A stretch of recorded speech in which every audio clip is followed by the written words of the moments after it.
Hindi pa nakapasok sa eskwelahan ngayong araw ang 18 mag-aaral na sinapian umano ng masasamang espiritu sa Davao City.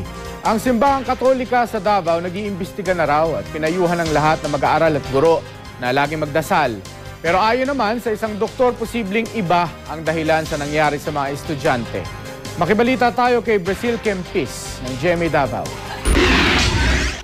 Iniimbestigahan na ng Archdiocese of Davao at iba pang religious groups ang nangyari sa 18 estudyante na nagwala kahapon sa loob mismo ng Crossing Bayabas National High School. Nahimatay pa ang ilan sa kanila. Dahil sa kakaibang kilos ng mga bata, iniisip ng mga guro na baka sinapian sila ng masamang espiritu.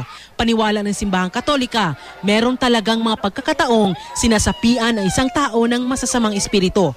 Pero ang nangyari sa mga estudyante, di pa masasabi kung possession nga dahil kailangan muna itong suriing mabuti. Bili ng mga alagad ng simbahan sa mga mag-aaral, huwag matatakot at laging magdasal.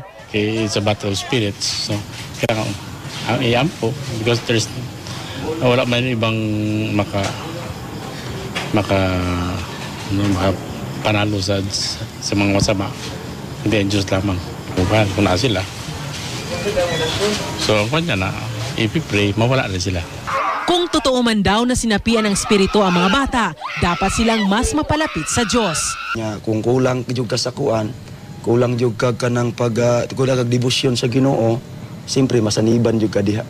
Paniwala naman ng isang doktor, may iba pang posibleng dahilan kung bakit nagwala ang mga estudyante. Sa medical aspect, there must be something, a stressor at that matter, why it triggers mga pangyayari na ito. So that we have to know ano yung mga stressor nila. Hindi lang daw ito ang unang pagkakataong may nangyaring ganito sa paaralan. Kaya naman, bukod sa pag-iingat sa kalusugan ng mga bata, mas dadalasan na rin daw ang pagdarasal sa school campus.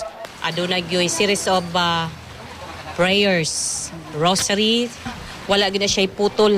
Pinapasok na rin ang ibang estudyante. So I am calling all our students as well as our parents to please let their children or their students to report to the school tomorrow. Brazil Kempis, Nagbabalita, Pilipinas. Kaganina after